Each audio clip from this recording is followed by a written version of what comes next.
Psychological trauma is a response to an event that a person finds physically or emotionally threatening or harmful and overwhelms their ability to cope. Some authors have added that an experience is traumatic when one's sense of self-worth or perception of safety is damaged, one's ability to properly attribute or accept responsibility is inhibited, or one's present sense of being in control or having choices is limited.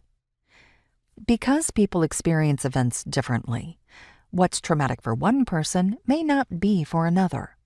And while research suggests that approximately 90% of people in the United States will have at least one exposure to a traumatic event in their lifetime, not all will experience trauma.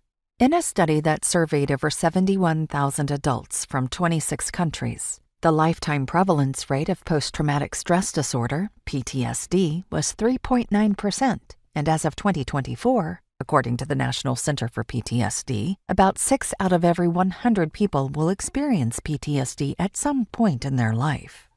Big T and little t traumas.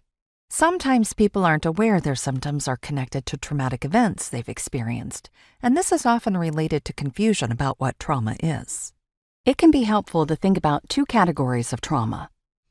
Big T traumas are events commonly associated with the more widely recognized trauma response known as PTSD. These are typically events that most people would find highly distressing or life-threatening, such as natural disasters, serious accidents, physical or sexual assault, or war. You might also experience trauma in response to a perceived threat, where you think there's a danger, even if there actually wasn't, or a threatened event. It can also be traumatic to witness something happen to someone else. Little t traumas, on the other hand, are distressing events that affect individuals on a more relational level. These would be events that are not life-threatening, but that still overwhelm one's ability to cope, like being bullied, finding out your partner cheated on you, or experiencing humiliation in front of your peers. Just because we refer to this as little t doesn't mean it's less distressing. These traumas are also very painful and can take a severe toll on physical and emotional health. Remember, what's distressing for one person may not cause the same emotional overwhelm in someone else, so the key to understanding trauma is to look at how it affects the individual rather than the event itself. Repeated exposure to little t traumas can cause just as much or even more emotional harm than a single big T traumatic event.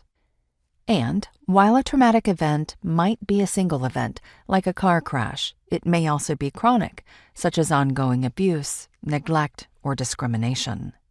Historical trauma, when an event or prolonged experience continues to have an impact over several generations, is another way someone can experience trauma. Examples include slavery, the Holocaust, cultural and racial oppression, and forced placement in boarding schools.